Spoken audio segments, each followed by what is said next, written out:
Bismillahirrahmanirrahim. Assalamualaikum warahmatullahi wabarakatuh. Halo semuanya, apa kabar? Semoga dalam keadaan baik ya.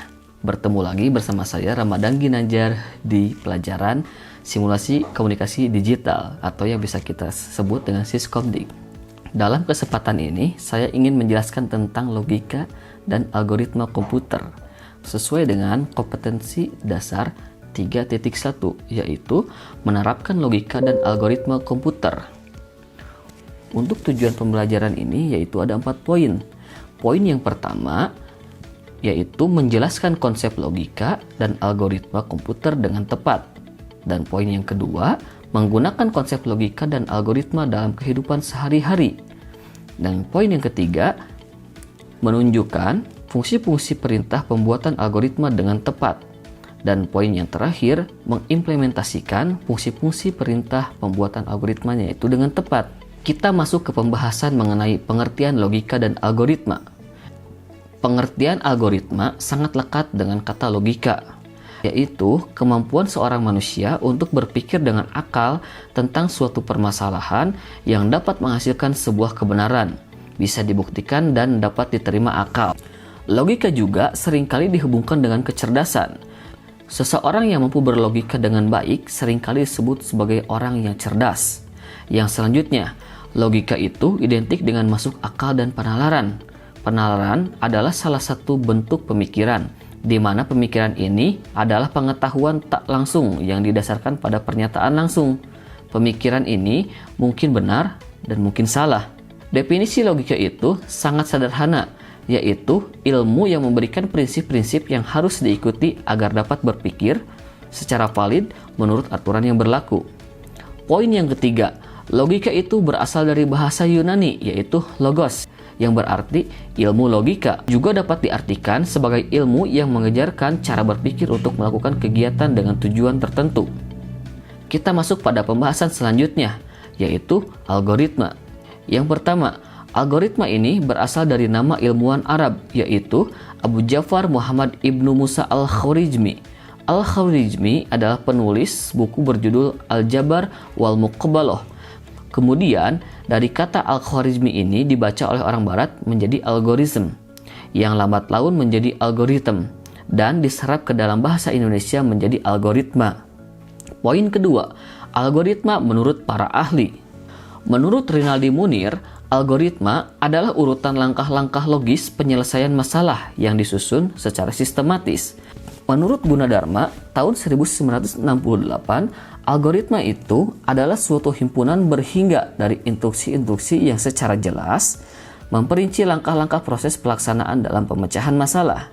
Dari pengertian di atas dapat disimpulkan bahwa logika dan algoritma itu adalah ilmu yang mempelajari cara penyelesaian suatu masalah berdasarkan urutan langkah-langkah terbatas yang disusun secara sistematis dan menggunakan bahasa yang logis dengan tujuan tertentu. Nah, untuk lebih memudahkan dan memahami dari algoritma, mari kita contohkan dengan kasus sebagai berikut. Ada sebuah kasus yang unik. Ada pertanyaan, bagaimana cara memasukkan gajah ke dalam kulkas? Ya, jawabannya adalah dengan membuka pintu kulkas, lalu memasukkan gajah tersebut. Kemudian pertanyaan yang kedua, bagaimana caranya memasukkan jerapah ke dalam kulkas? Jawabannya, buka pintu, keluarkan gajah, masukkan jerapahnya, tutup lagi pintunya. Dan kemudian di sebuah hutan, ada Tarzan yang sedang berulang tahun dan semua hewan hadir di acara ulang tahun itu. Pertanyaannya, hewan apakah yang tidak hadir? Ya, jawabannya adalah jerapah. Kenapa jerapah tidak hadir? Sederhana, karena jerapah masih terkunci di dalam kulkas. Seperti itu teman-teman. Kemudian kita contohkan sebuah permasalahan penukaran isi dari 2 buah gelas. Diberikan 2 buah gelas yaitu gelas A dan gelas B, di mana gelas A berisi air teh dan gelas B yang berisi dengan air bening. Pertanyaannya, bagaimanakah cara menukar isi gelas tersebut sehingga menghasilkan gelas A yang semula berisi air teh menjadi berisi air bening, dan gelas B yang semula berisi air bening menjadi berisi air teh? Cara penyelesaian permasalahan ini adalah sebagai berikut. Untuk menukarkan isi gelas dengan benar, maka kita memerlukan gelas tambahan yang kita beri nama dengan gelas C. Berfungsi sebagai tempat penampungan sementara. Nah, berikut algoritmanya. Pertama, siapkan gelas C. Kedua, tuangkan air teh dari gelas A ke dalam gelas C, di mana saat ini gelas A menjadi kosong. Yang ketiga, tuangkan air bening dari gelas B ke dalam gelas A, di mana gelas B sekarang menjadi kosong. Dan yang keempat, tuangkan air teh dari gelas C ke dalam gelas B. Dan jadi deh, sekarang posisi telah bertukar. Nah, dari contoh ini dapat kita lihat bahwa penyelesaian permasalahan penukaran isi dua buah gelas ini sangat-sangat sederhana. Di sini digunakan urutan langkah yang masuk akal atau logika, sehingga isi dari keduanya itu sudah berpindah media. Yang awalnya air teh itu berada di A, sekarang pindah ke B. Begitupun sebaliknya, yang awalnya air bening itu berada di B, sekarang sedang pindah ke A. Inilah yang dinamakan dengan algoritma, yaitu urutan penyelesaian sebuah permasalahan dengan urutan dan langkah yang logis dan masuk akal, sehingga menghasilkan sesuatu langkah yang benar.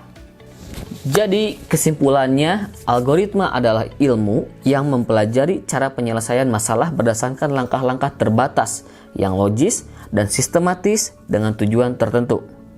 Terima kasih telah menonton video ini. Jika ada yang ditanyakan, silahkan komentar di bawah sini. Saya tutup video kali ini dengan ucapan alhamdulillahirobbilalamin dan assalamualaikum warahmatullahi wabarakatuh. Sampai jumpa.